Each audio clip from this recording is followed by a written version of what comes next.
চোখ ধাঁধানো সুন্দরী পূর্ণতাকে প্রথম নজরে দেখে সব পুরুষের হৃদয়ই কেঁপে উঠবে। আর যদি হয় সেই পুরুষ নারীলোভী, তাহলে তো তাদের মুখ দিয়ে লালা ঝরবে। ঠিক তেমন একটা পরিস্থিতি হয়েছে জমিদার বাড়ির অতিথিশালায়। জমিদার সাহেব অগোচরে বিদেশি খরিদ্দার দেখিয়েছে পূর্ণতাকে। দেখেই তাদের লোভ জেগে গেছে। কিশোরী পূর্ণতাকে বিছানায় তোলার ইচ্ছে তখন থেকেই মনে জেগেছে। অপেক্ষার প্রহর গুনছে তারা। জমিদারও সুযোগ বুঝে মোটা টাকা দাবি করেছে এবং ওনারা রাজি হয়ে গেছে। আগাম টাকাও দিয়ে দিয়েছে। অতিরিক্ত পাকনা পূর্ণতাকে বাড়ি ছাড়া করতে পারবে এবং হাতে মোটা অঙ্কের বেশ কিছু টাকাও পড়বে। এক ঢিলে দুই পাখি মারতে পেরে জমিদার বেজায় খুশি। তার খুশির মাত্রা আরও বেড়ে যায় যখন দেখতে পায় ইফাত পূর্ণতাকে কোলে করে নিয়ে আসছে, মুখটা ঢেকে এনেছে। এটা অবশ্যই জমিদারই বলেছে। ইফাতের মুখে হাসি নেই, কারণ তার খটকা লেগেছে। পূর্ণতাকে ছুঁয়ে দেওয়ার ইচ্ছে তার বহুদিনে। আজকে সে সফল। নরম তুলতুলে পূর্ণতা তার কোলে। একটু পরেই নিজের পুরুষালী চিত্তে পিষে ফেলবে বাকিদের সাথে। সবাই মিলে ভোগ করবে তেজি নারীকে। তবুও মন মানছে না ইফাতের। এই নারীটির ছোঁয়া তার পরিচিত মনে হচ্ছে। মোলায়েম হাত জোড়া চেনা চেনা লাগছে। পূর্ণতার মুখটা দেখে তারপর ওনাদের হাতে তুলে দিতে পারলে বোধ হয় মনের জ্বালা মৃত্যু। সাহেব এগিয়ে আসে, সাদা চাদর দিয়ে ঢেকে রাখে পূর্ণতার দিকে। তাকিয়ে বিজয়ী হাসি হাসে। এনেছো তাহলে? ইফাত ছোট্ট করে জবাব দেয়, যাও, এই অবস্থায় গাড়িতে তুলে দিয়ে এসো।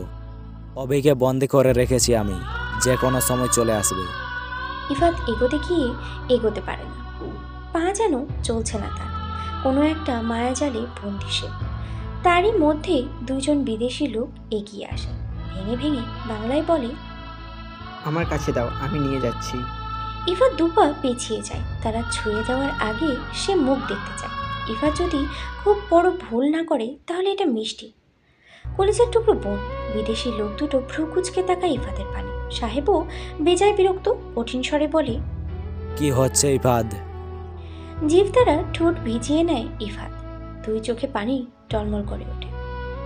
দাদা ভাই, কেন জানি মনে হচ্ছে এটা মিষ্টি, পূর্ণতা না। সাহেবের বুকটা কেঁপে ওঠে। সে তাড়াহুড়ো করে মুখের উপর থেকে কাপড় সরিয়ে ফেলে। অবচিত মিষ্টি। মাথায় হাত দিয়ে বসে পড়ে সাহেব। গোটা দুনিয়ায় তার কোনো দুর্বলতা নেই। সংসার, সন্তান, বউ, কোনো মায়া তাকে আটকাতে পারে না। কিন্তু নাতনির বেলায় সে ভীতু দুর্বল। ভীষণ ভালোবাসে সে নাতনিকে। ইফাত বুকের সাথে জড়িয়ে নেয় মিষ্টিকে। বিদেশি লোক দুটো বিরক্ত। তাদের মধ্যে একজন আবারও বলে ওঠে, ওই মেয়েটা কোথায়? সাহেব জবাব দিতে পারে না। মনে মনে সে রেগে যায় পূর্ণতার উপরে। ভেবেছিল বিরক্ত করে বিক্রি করে দিয়েছে শান্তভাবে, তবে এবার পরিকল্পনা পাল্টে গেছে। ওই মেয়ের তেজ এবং বুদ্ধিতে ভরা শরীরটা ভোগ করবে জমিদার। নাতি বউকে বিছানায় নিয়েই ছাড়বে এবং তারপরই থামবে। ইফাত দাঁতে দাঁত চেপে বলে, বিচ্ছু মেয়েটা প্রচণ্ড চালাক। সে চালাকি করে আমার বোনকে রেখে পালিয়েছে। রেগে যায় বিদেশি ভদ্রলোক দুটো। হুঙ্কার ছেড়ে বলে, তাকে খুঁজে আনুন, না হয় আমাদের টাকা ফেরত। জমিদার সব টাকা আগেই নিজের কবজায় নিয়ে নিয়েছে। টাকা ফেরত দেওয়ার প্রশ্নই আসে না। তাই তিনি হেসে ভদ্রলোক দুটোকে কিছু একটা বোঝায় এবং কুটিল হাসে। তারাও জমিদারের কথায় সায় জানায়। ইফাত মিষ্টিকে কোলে নিয়ে বাড়ির দিকে যায়। মিষ্টিকে সে ভীষণ ভালোবাসে। গোটা জমিদার বাড়ির অশুদ্ধ পুরুষদের একমাত্র দুর্বলতা হচ্ছে এই মিষ্টি। তারা গোটা দুনিয়ার কাছে নরপিশাচ হলেও মিষ্টির কাছে সাধু পুরুষ। ইফতিয়ার খানিকটা দূরত্বে দাঁড়িয়ে সবটা দেখছিল। সে জানত মিষ্টির কোনো ক্ষতি হবে না, তবুও নিশ্চিন্ত হয়ে বাড়ি ফিরে যেতে পারেনি। মিষ্টিকে চোখের আড়াল করতে মন সায় দেয় না, তাই সে আড়ালে থেকেই গিয়েছে। ইফাত মিষ্টিকে নিয়ে যেতেই ইফতিয়ার দীর্ঘশ্বাস ফেলে। বুকে হাত চেপে বিড়বিড় করে বলে, আমার পূর্ণতা, আমার শরীরে এক বিন্দু রক্ত অবশিষ্ট থাকা অবধি তোমার শরীরে পরপুরুষের স্পর্শ লাগবে না। তুমি আমার না হওয়ার শান্তি, তুমি আমার না হওয়া শান্তি। তোমাকে আগলে রাখার দায়িত্ব আমার। এতক্ষণ গলা কাটা মুরগির মতো ছটপট করতে থাকা অভিরাজ স্থির হয়ে বসে পড়ে। কপালে বিন্দু বিন্দু ঘাম ঝরছে তার। উসখুসে চোরগুলো ফ্যাকাশে মুখ মণ্ডল এবং এলোমেলো শার্টই তাকে পাগল পালক দেখাচ্ছে। পানির অভাব বোধ করছে অভি। গলা শুকিয়ে চৌকি হয়ে যাচ্ছে তার। আঁখি পলক টলটলে লাল রং ধারণ করেছে। হঠাৎ হয়তো সে কেঁদেছে। অভির সামনে থাকা খাটে অর্ধ উলঙ্গ হয়ে শুয়ে আছে একটা মেয়ে।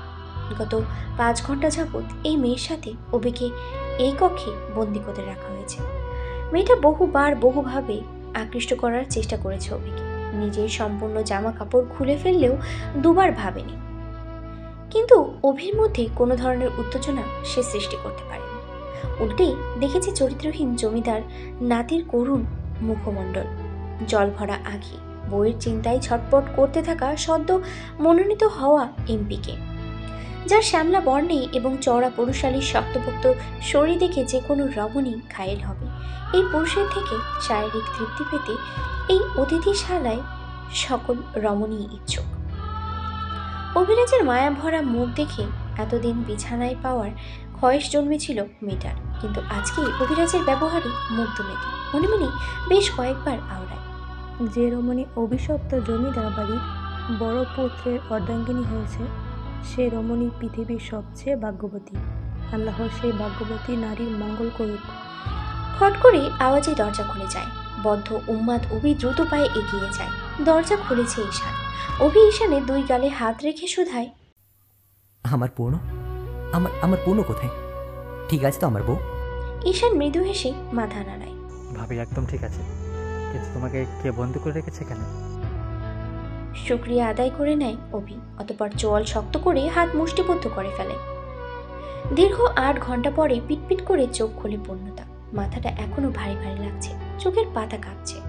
দৃষ্টি মেলতেই মাথার উপরে থাকা সাদা রঙের দেয়াল দেখতে পায়। ঘাড় বাঁকিয়ে আশেপাশে তাকায়। এই কামরা পূর্ণতা চেনে না। তখনই মনে পড়ে তাকে পাচার করার পরিকল্পনা চলছিল। এক লাফে উঠে বসে পূর্ণতা, বুক কাঁপছে। নিজেকে দেখে নেয় ভালো করে, পোশাক ঠিকঠাকই রয়েছে। তার মানে কি তারা এখনো ওকে ভোগ করেনি? হাত পায়ে মৃদু কম্পন অনুভব করে পূর্ণতা। ধীরে ধীরে আঁখি পল্লব ভারী হয়ে ওঠে।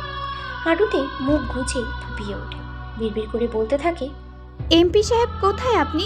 আমাকে বাঁচান, আমার গায়ে পরপুরুষের ছোঁয়া লাগতে দিয়েন না এমপি সাহেব। আমি আপনার সাথে বাঁচতে চাই, সংসার করতে চাই আপনার সাথে। এত তাড়াতাড়ি আমি মরতে চাই না।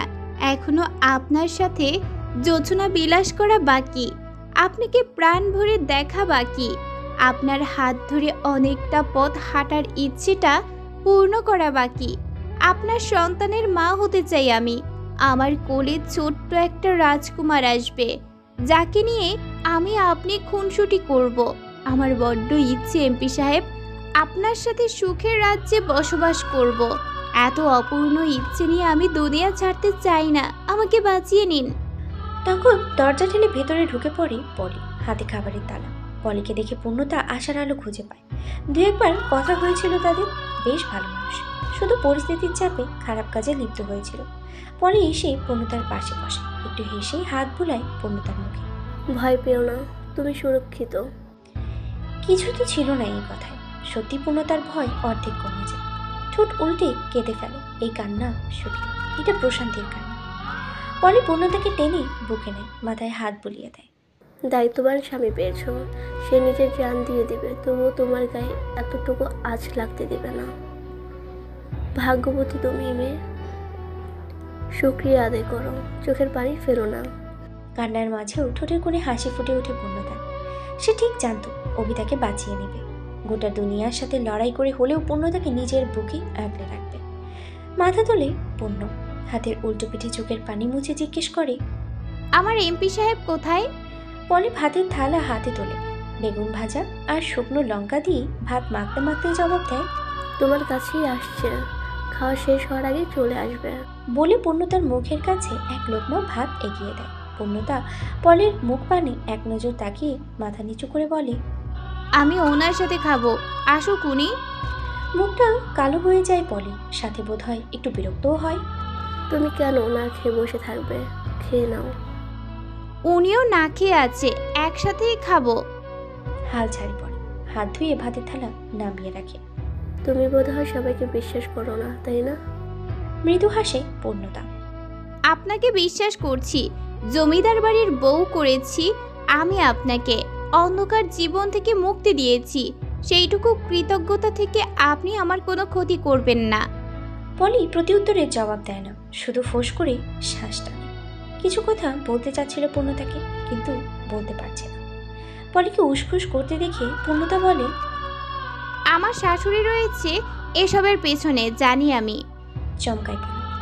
এই কথাই সে বলতে চাচ্ছিল, কিন্তু পূর্ণতা জানলো কি করে? পলিকে চমকাতে পেয়ে তৃপ্তির হাসি হাসি পূর্ণতা, আপনি যে খাবারটা এনেছেন এতেও ড্রাগ মেশানো রয়েছে। এবার ঘামতে থাকে পলি, শুকনো ঢোক গিলে এদিকে ওদিকে দৃষ্টি লুকাতে থাকে। বাঘের গুহায় ঢুকে বাঘের সাথে লড়াই করতে নেমেছি, এইটুকু সতর্ক তো থাকতেই হয়, তাই না? জবাব দেয় পলি। একটু বসে থেকে ভাতের থালা নিয়ে চলে যায়। পূর্ণতা ভাগ্যকে ধিক্কার জানায়। অভি আসে আরো কিছু সময় পরে। দরজা খুলে পূর্ণতাকে বসে থাকতে দেখে সে দাঁড়িয়ে পড়ে, চোখ বন্ধ করে জোরে জোরে শ্বাস টানতে থাকে। 1 কিলোমিটারের বেশি পথ সে দৌড়ে এসেছে। বিধ্বস্ত অভিকে দেখে পূর্ণতারও নজর আটকে যায়। আবারও আখি পল্লবে ভিড় জমায় অশ্রুকণারা। এতক্ষণ পরে দেখল অভিকে। হবে 17-18 ঘন্টা। এ যেন 17-18 বছর মনে হচ্ছে। মানুষটা যেন কিছু মুহূর্তেই বদলে গিয়েছে। সবসময় পরিপাটি হয়ে থাকা মানুষটির কুচকানো শার্ট, এলোমেলো চুল, ফুলো ফুলো চোখ দুটো, ক্লান্ত আদরখানা, সব মিলিয়ে অন্যরকম লাগছে পূর্ণতার এমপি সাহেবকে। অভি ধীরে ধীরে পা ফেলে এগিয়ে আসে পূর্ণতার নিকট। 2 হাত গলিয়ে দেয় পূর্ণতার 2 গাল। বৃদ্ধ আঙ্গুলের সাহায্যে মুছে দেয় পূর্ণতার চোখের পানি। মাথা নাড়িয়ে বারণ করে কান্না করতে। অভির আঁখিতেও টলমল করছে পানি। অতঃপর পূর্ণতা 2 হাতে জাপটে জড়িয়ে ধরে অভির কোমর। অভিও পরম যত্নে আগলে নেয় পূর্ণতাকে। আমার পূর্ণতা, আমার জান, আমি চলে এসেছি। পৃথিবীর কোনো শক্তি পারবে না আমার থেকে তোমাকে কেড়ে নিতে। প্রাণ থাকতে তোমাকে কেউ ছুঁতেও পারবে না, জান। বিলাপ বকতে থাকে অভি। পূর্ণতা চোখ বন্ধ করে শুনতে থাকে। আহা, কলিজা ঠান্ডা হয়ে যাচ্ছে তার। তৃপ্তি মিটছে। এই মানুষটা থেকে দূরে যেতে হলে পূর্ণতা বাঁচবে না। অভি পূর্ণতাকে বুক থেকে তুলে নেয়। পুনরায় 2 গালে হাত দিয়ে পাগলের মতো চুমু খেতে থাকে পূর্ণতার চোখে মুখে। পূর্ণতা মৃদু হেসে বলে, আমার এমপি সাহেব থাকতে আমার কিচ্ছু হবে না, ভয় পাবেন না, আমি আছি আর সারা জীবন থাকব। এবার অভি শান্ত হয়, বুকে জড়িয়ে চোখ বন্ধ করে নেয়। পূর্ণতা দীর্ঘশ্বাস ফেলে। আমার হৃদয় আপনাকে ঘৃণা করার আগে যেন আমার মরণ হয়। জানালার বাইরে দাঁড়িয়েছিল ইফতিয়ার। দীর্ঘ 60 ঘন্টা সে একইভাবে দাঁড়িয়ে আছে। তৃষ্ণা মিঠিয়ে দেখছিল পূর্ণতাকে আর নিরাপত্তা দিচ্ছিল। যখন পূর্ণতা শান্ত হয়ে ঘুমাচ্ছিল, ইফতিয়ারের দৃষ্টি নড়ছিল না। কি আছে এই মেয়েটার মাঝে? এই মেয়েটাকে পৃথিবীর কোথায় গেলে পাওয়া যাবে? কি করলে এই মেয়েটার হৃদয়ে একটু জায়গা পাওয়া যাবে? পরপরে তুমি আমারই হবে। তোমার হৃদয় জুড়ে আমার বসবাস থাকবে, থাকবেই। আমার আল্লাহ নিষ্ঠুর নয়। আমার এত ভালোবাসা বিফলে যাবে না। আমি হারবো না। চোখের কোণে জমে থাকা অশ্রুকণা হাতের উল্টো পিঠে মুছে প্রস্থান করে ইফতিয়ার। পেছন ঘুরে তাকাতে ইচ্ছে করছে, কিন্তু তাকায় না।